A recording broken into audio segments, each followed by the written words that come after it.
大家好，我係添 Sir，今次會帶大家行大澳四大神獸之中嘅三大，分別係獅山、象山同虎山，途中難度不一，想知點行就跟住我一起行山闖蕩去啦！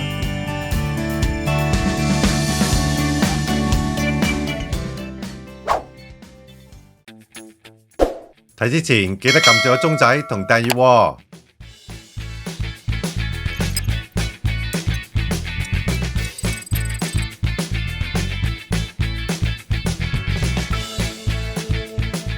起步喺靈隱寺巴士站，落車後隨即上山，大約行半小時就會見到雞石，旁邊就係真人石，跟住會登上獅山，然後再到象山。落山途中會見到好多古靈精怪嘅石景，包括狗仔石、蛇頭石、海豹石等。落到山腳就會見到魚北界碑，跟住跨越新基橋去到大澳，再踏上虎山新嘅行山徑，中間建有兩個新嘅觀景台，好快就可以上到仿如萬里長城嘅虎山橋，隨後登上虎山嘅標高處，再睇埋白海豚雕塑，就循大澳橋離開大澳啦。之後就返到去大澳巴士總站離開，全程7.5公里，大約需時5個半鐘。三座山嘅難度都好唔同，上獅山嘅難度係3.5星，非常斜，體力嘅要求好高。象山係4星，落山嘅後段係浮沙碎石，唔可以怕跣。虎山係2星，梯級量唔少，但總算係一條好靚嘅郊遊徑。如果覺得前段難度太高，可以只行虎山。新嘅虎山行山徑已經鋪設好，而家可以好輕鬆咁樣喺大澳兜一個圈，週末郊遊一流㗎。呢條路線嘅 GPS 檔可以掃描呢度下載。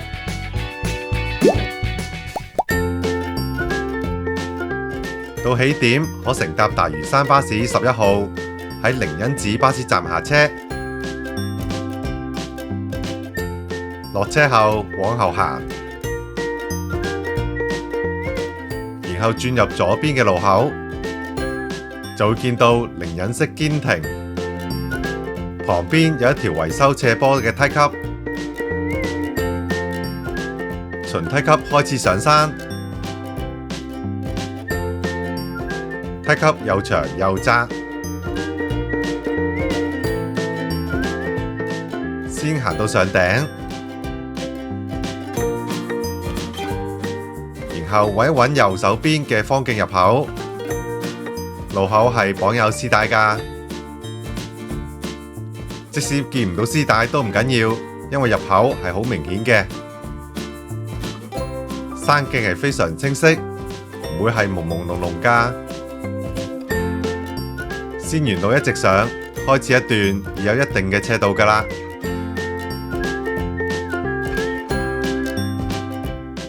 先解構一下呢條路線，全程可分為6小段。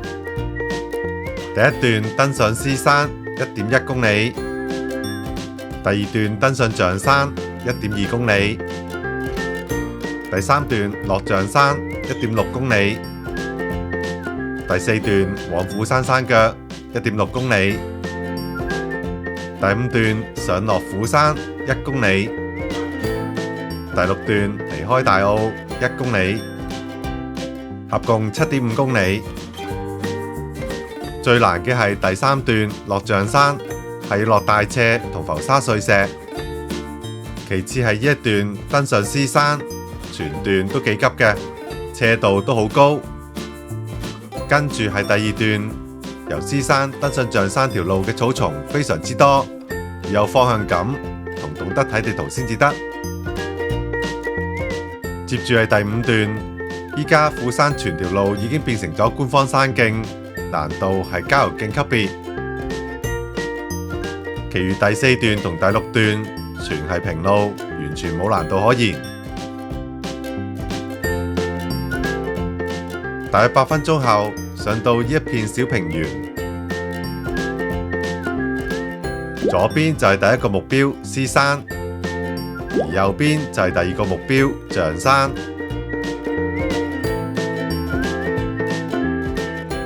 上山條路離遠都望到㗎喇，只要一直跟住嚟行，中途係要先行落少少，去到下面個山坳，然後再一口氣直上獅山，一路上都會見到有少許絲帶引路嘅，都係嗰句，見唔到絲帶都唔緊要，因為條泥路本身都有一定闊度，而且上山一段只係一條大路，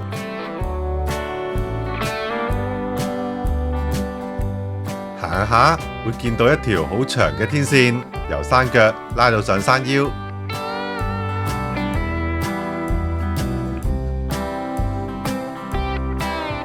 呢段上獅山嘅路已經係冇咁斜嗰一段，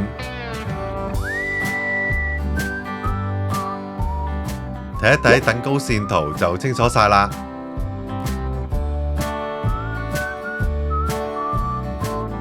所以上獅山真係少一啲力氣都唔得㗎。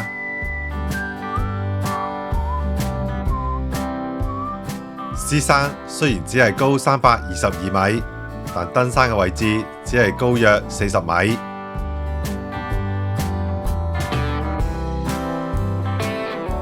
換句話講，呢短短1.1公里嘅路程就要向上攀升280米啦。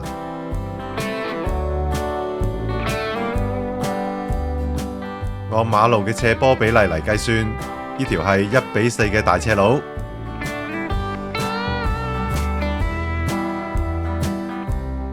可想而知有幾斜，有幾難啦。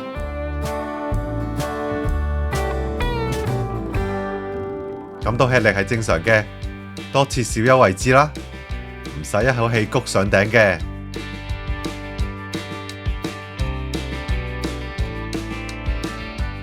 上到山腰嘅位置，就會見到多個天線接收器。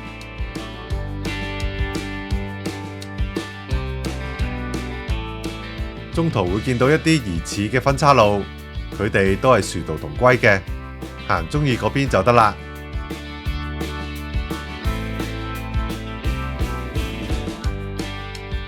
如片段所見，跟住嘅路係會越嚟越斜㗎。不過無論幾斜都好，呢條路只係行到嘅斜，唔係斜到要手腳並用攀爬嘅斜坡。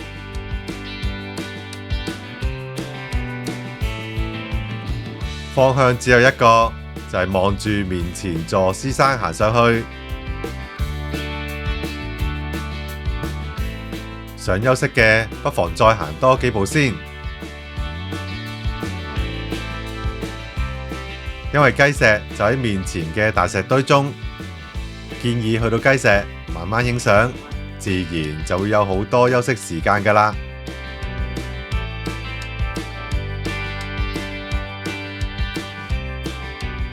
行到去雞石下面之後，記住要靠右行，係有一條好明顯嘅路嘅，而且係非常斜嘅添。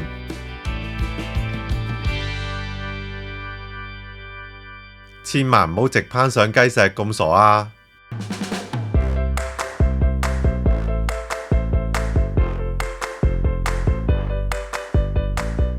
雞石嘅形態就似係一隻母雞喺度孵蛋咁樣，有頭有身有尾，從上而下望落去係會比較似嘅。亦有人稱佢係雞狗石，右邊係雞，左邊係狗，一石兩體。唔緊要嘅，你覺得似乜嘢就係乜嘢，反正都係幻想出嚟嘅。從雞石望去另一邊嘅遠處，話會見到狗石同小花狗石。不過由於實在太大霧，指唔到俾你哋睇，自己嘗試去揾揾啦。喺雞石嘅右邊可以偷看到大澳。另外喺山坡上可以揾到一條柱狀嘅石頭，形態就係真人石、小磨夫石咁樣。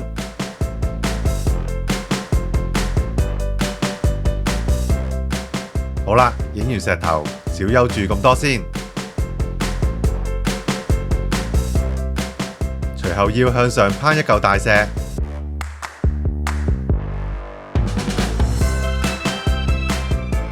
過咗之後，山徑就似係走喺大石堆中，但係有路嘅，斜度同樣係斜少少嘅啫。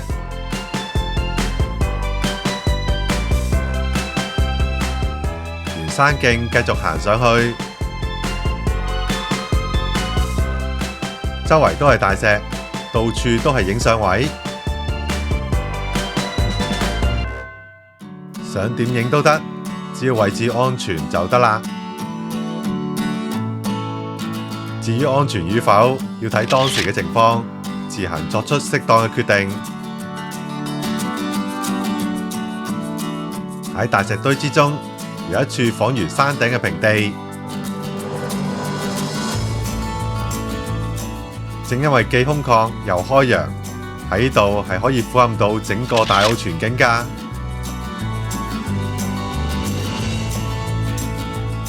不過拍攝當日因太大霧，就只見到霧鎖水鄉嘅一幕，都算係難得一見嘅景色嚟嘅。藍天白雲當然係靚啦，但大霧籠罩其實又有另一番景象。只要懂得睇地圖，甚至熟路，大霧其實一啲都唔可怕。隨時喺雲霧之上，仲有美麗嘅雲海等緊你添。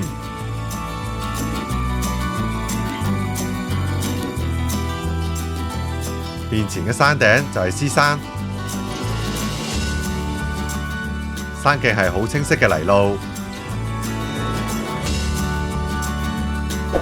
只要沿山徑一直上，10分鐘內就可以到山頂。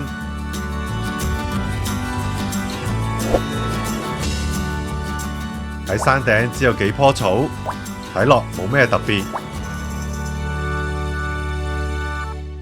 獅山高322米，保標高處。佢嘅特別之處就係對出嘅風景，整個大澳水鄉、虎山同幾片鹽田都一目了然。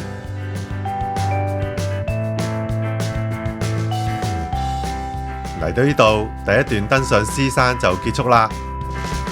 接下嚟係前往象山嘅第2段，路程係1.2公里。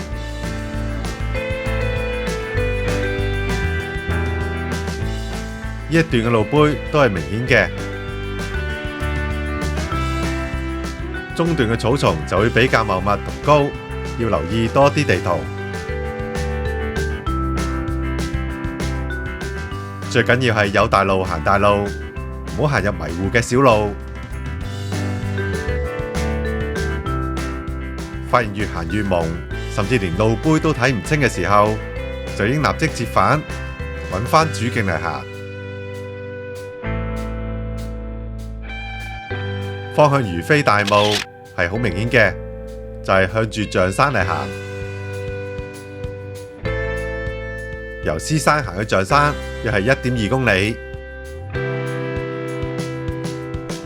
頭1公里都係好平緩嘅，真係一啲都唔斜。可以睇睇鄧高線圖，呢一段嘅斜度的而且確係非常之低㗎，只係臨尾攀上象山嗰200米係勁斜嘅啫。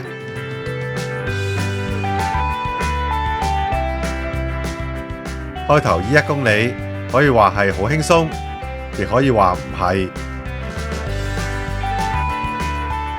喺路上都有少量絲帶嘅。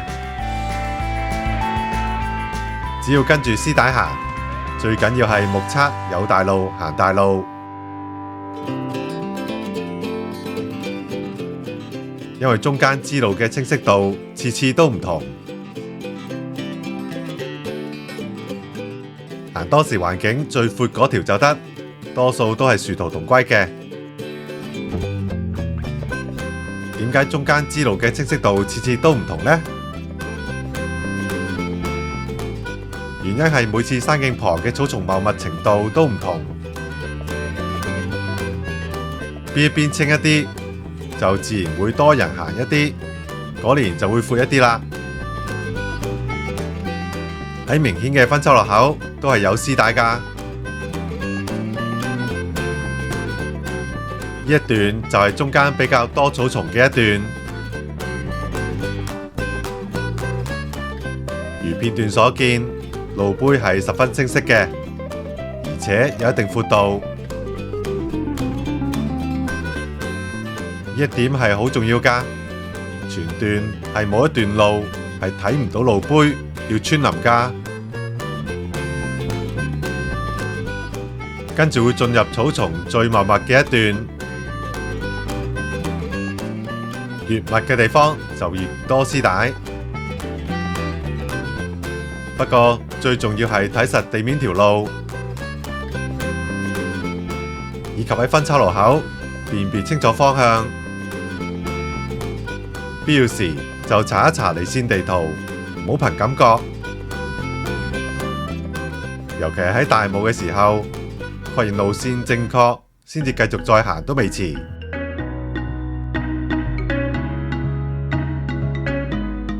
接下嚟開始真正攀上象山嘅一段，差唔多係全程斜度最大嘅一段。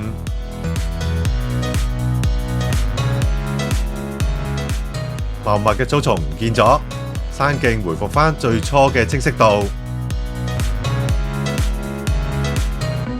即使大霧行，都唔會顯得特別困難。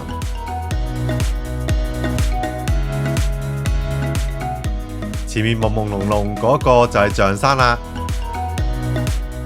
向住山頂行過去就得。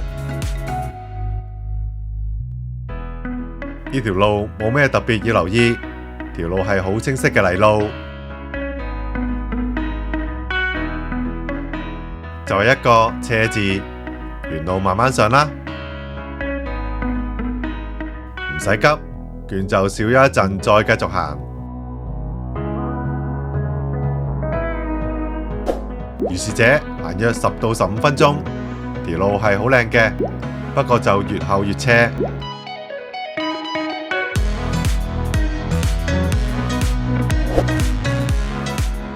鏡頭一轉，好快就嚟到象山啦，而第二段亦隨即完結。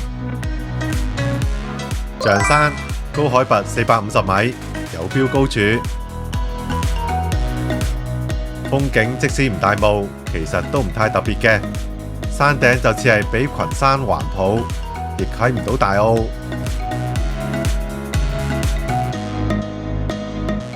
從標高處嘅右邊離開，展開第3段嘅旅程。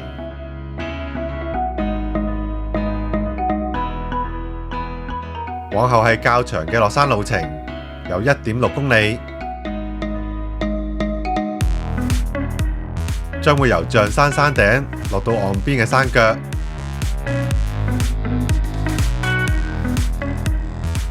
今次唔係上幾多落幾多，因為一開始嘅時候並唔係海邊嚟，所以落係多過上㗎。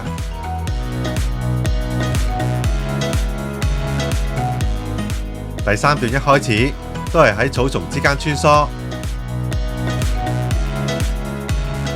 山徑係清晰明顯嘅，但同樣都有分叉路口，先係要靠右行。行錯咗都落到山嘅，但就會掠過咗狗仔石。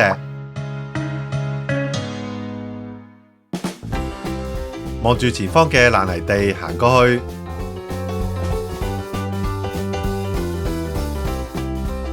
正面係可望到港珠澳大橋嘅。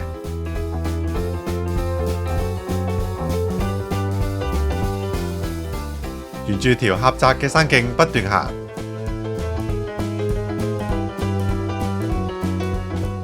喺大石堆當中就可以揾到狗仔石啦。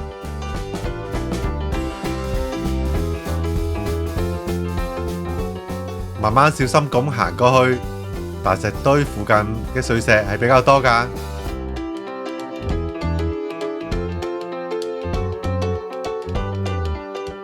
狗仔石嘅形態係趴喺地上面，並轉身望住自己條尾巴。個頭型就有啲似史努比，似唔似就見仁見智啦，幻想係無限嘅。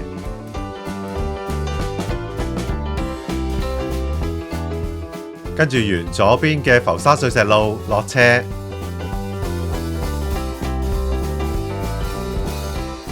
條路係好易分別嘅，因為係一條好斜嘅碎石路，兩旁嘅草叢唔高，路非常明顯，慢慢落就得。呢一段已經係唔太斜㗎喇。又睇一睇等高線圖，近山腳一段係比呢段更斜㗎。如是者向下落約5分鐘，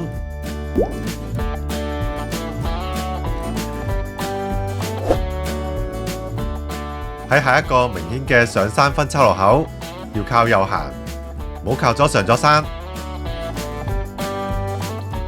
只要繞過山腰行就得㗎喇。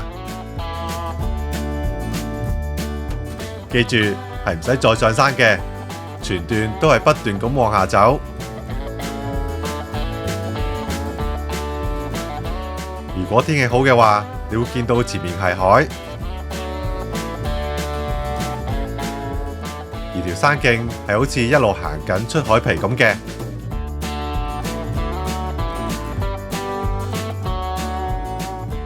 中途呢一段好似郊遊徑，只係緩坡暗斜。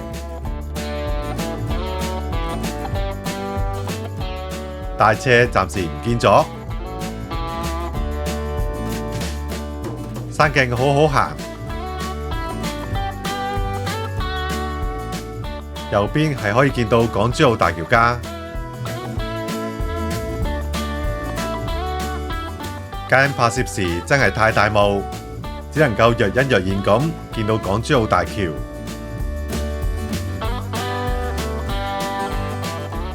如果唔係，風景係非常唔錯㗎。沿途留心四周嘅石頭，或可揾到蛇頭石。走喺好舒服嘅山徑上，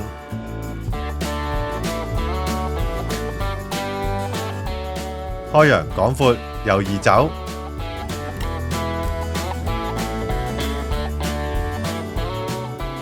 呢一段有啲似行緊出長咀，一啲都唔難行，根本就係平路。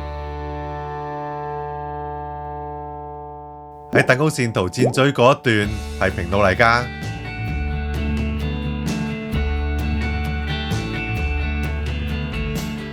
好快就會迎嚟全程最斜嘅大斜坡，就喺正面嗰個小山丘嘅後邊。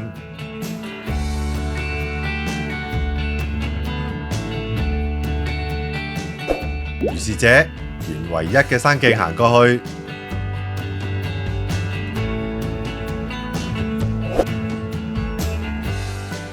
一路直行，去到彷彿盡頭嘅落山位置。由狗仔石行過嚟，大概係需要半個鐘。話長唔長，話短唔短，就當係落大斜之前嘅少少休息。行到去天涯海角嘅時候，大澳就隨即乍現眼前。望落去係睇唔到山徑嘅，即係代表住前面嘅路比呢度斜好多。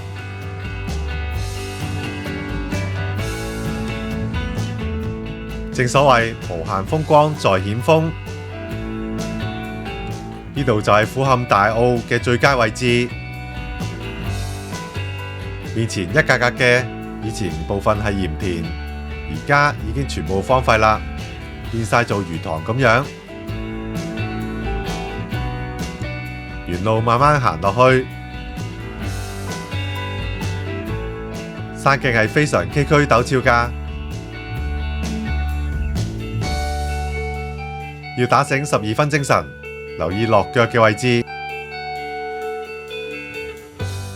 山徑係有少量浮沙碎石嘅，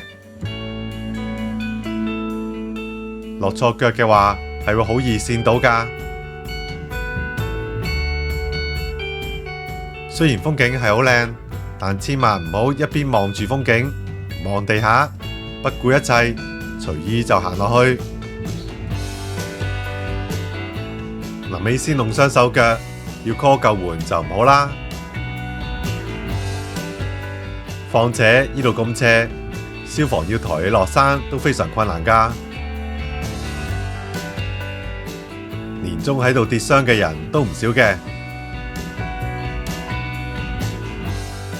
溫馨提示大家，睇落唔難就越唔好輕視。冇耐嚟到海豹石嘅位置，可以喺呢度睇多陣風景，影多陣相先至落山。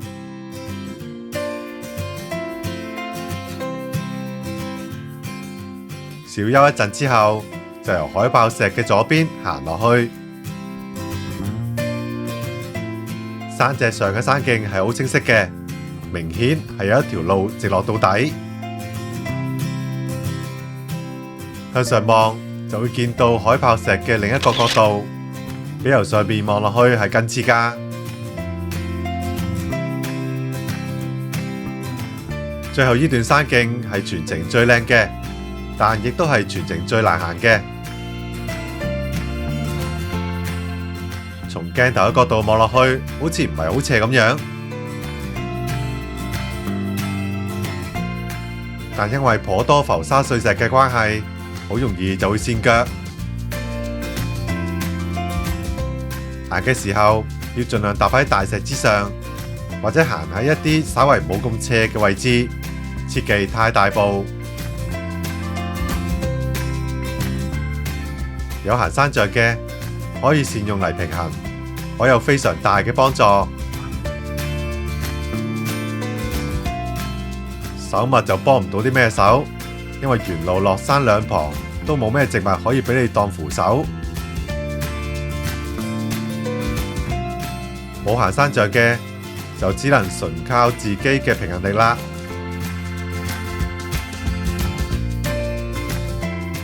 不過整體嚟講，浮沙碎石唔算太嚴重，未至於青山福地或者九徑山嘅全爛地，所以個難度就係約4星，小心一啲，慢慢落就得㗎喇，絕對唔易，但又唔係好難咁啦。大家都應該明白，困難與否係跟能力有着莫大嘅關係。你覺得易，因為你能力高；你覺得難，皆因你能力未夠。選擇行山路線嘅時候，最緊要唔好高估自己嘅能力同耐力。挑戰還挑戰，記住要循序漸進，選擇合適自己嘅路線，就自然行得開心又愉快。相信大部分嘅行山人士上山都係想輕鬆一下，減下壓，甚至係去釋放負能量，而唔係去加壓嘅。生活已經夠勞累啦，又何必再去自找苦吃呢？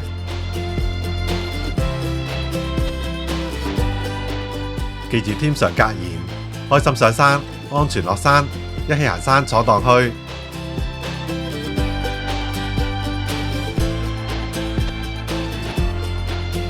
好啦，睇返路況，尾段雖然係暗斜，但仍然係浮沙碎石路嚟㗎。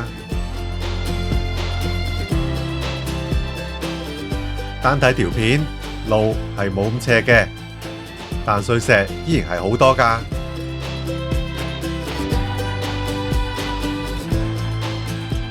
小心咁行埋呢幾步，面前打橫嗰條就係官方山徑啦。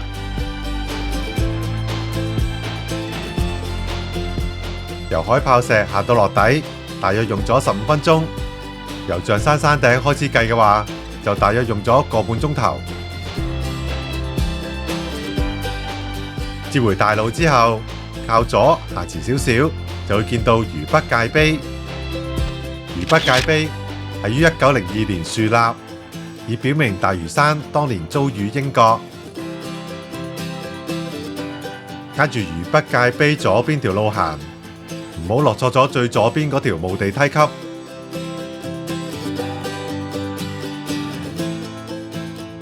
沿石屎路一直走，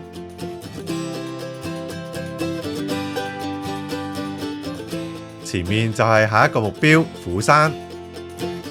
喺右邊係可以見到條官方山徑㗎。一陣就係從嗰邊上山啦。跟住係一條落到岸邊嘅梯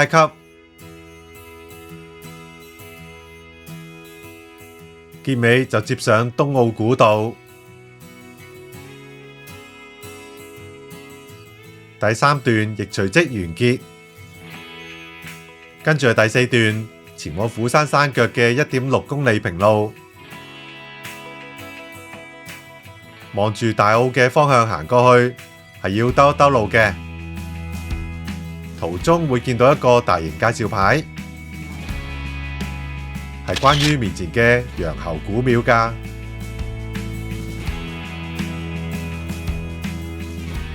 沿岸都係一排又一排嘅水上棚屋，係大澳嘅特色景點之一。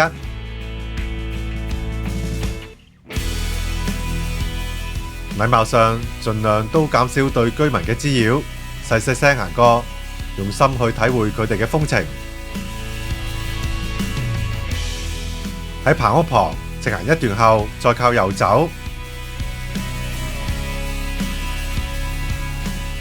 跟住穿過新基大橋，隨即正式進入大澳嘅範圍。喺另一端係一個十字路口，左手邊放有新基橋同棚屋嘅介紹牌。隨後經正面嘅窄巷直行，接回大路後轉右，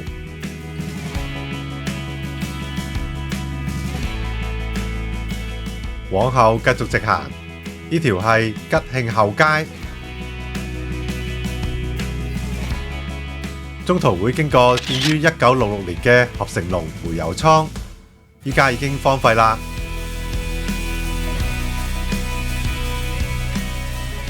沿住仿魚村路一直行入去，留意分叉路口嘅路牌，靠右往楊侯古廟，即係寶珠潭公廁嗰一邊。右邊嘅海灣就係寶珠潭。去到楊侯古廟前就靠左行，即係路牌指示往觀景亭嘅方向。繼續沿吉慶後街靠左走，就可行到去虎山山腳。第4段亦完成。新嘅官方山徑就喺昔日上山入口20米後嘅位置。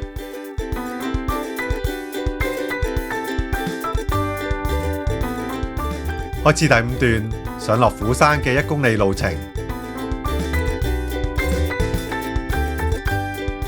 新山徑係一條仿木嘅纖維梯級，只係睇落似木板嘅啫。喺未修葺前係一條好斜嘅浮沙碎石路嚟㗎。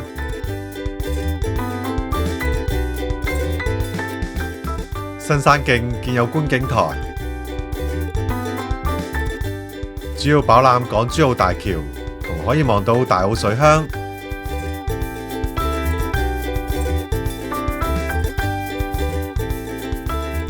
中後段都係暗斜嘅梯級，算係比以前好行好多㗎啦。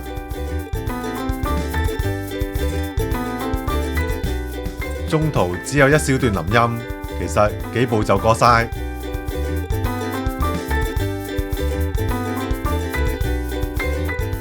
一條直路直通往山頂。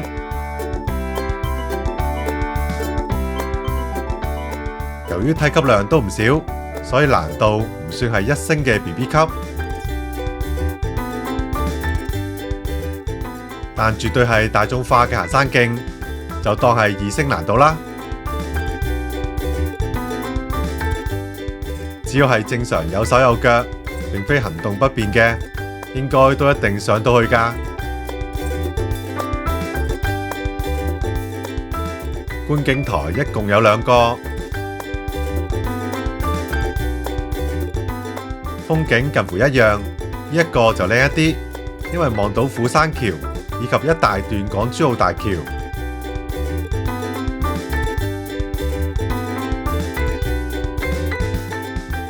喺前方嘅不遠處就係虎山啦。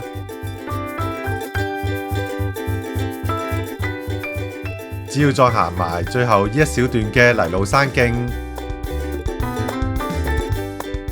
就踏入富有濃厚中國色彩嘅虎山橋。涼亭內係有望遠鏡㗎，可以望到港珠澳大橋嘅人工島。虎山橋猶如一條萬里長城，佢鮮豔嘅顏色點綴咗整條山脊。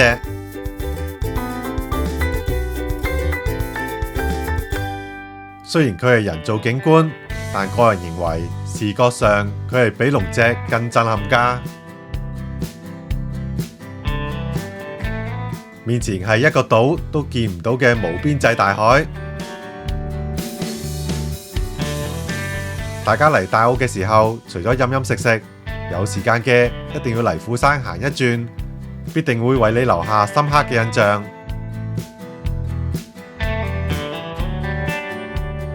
虎山嘅山頂就喺前少少嘅最高位置，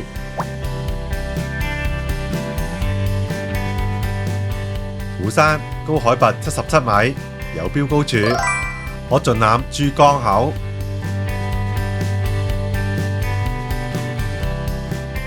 以一座咁矮嘅山嚟講，佢嘅風景算係無可挑剔㗎啦。配上藍天白雲嘅話，就更加靚。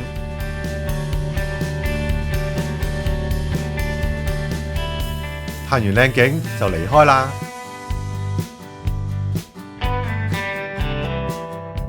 虎山橋嘅末端有一座好大嘅白海豚雕塑，不妨睇睇海上面有冇白海豚出沒。沿豪華梯級落山，跟住大路落，泥路係爬上山上面嘅微波發射站嘅。再後面係大澳軍營禁區嚟㗎。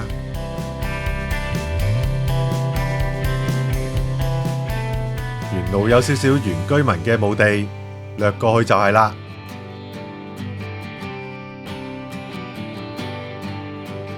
嚟到出口要靠右行，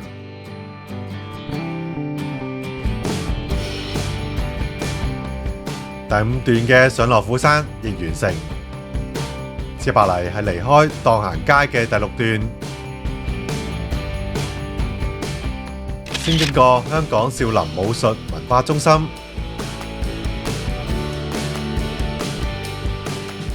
然後沿岸邊嘅石仔步街行。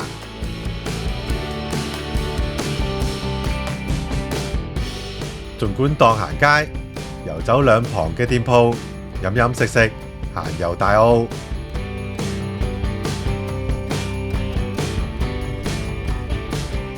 一路上，先後會經過消防局、郵局、無數嘅店鋪、大澳街市、大澳小學等等。有分岔路口就靠右行，轉個彎就嚟到大澳橋。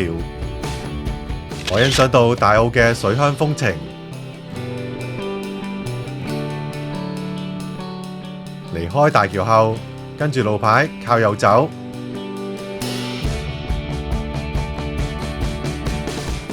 不斷行，行行到最出就可以到大澳巴士總站，路線亦就此完結啦。今次咁好玩嘅旅程就嚟到呢度，希望大家都可以繼續開心上山，安全落山啦。鍾意我 channel 嘅朋友記得 subscribe 同 like 啊！揾行山路線記得嚟 teamhiking.com， 我哋下次再見啦，拜拜。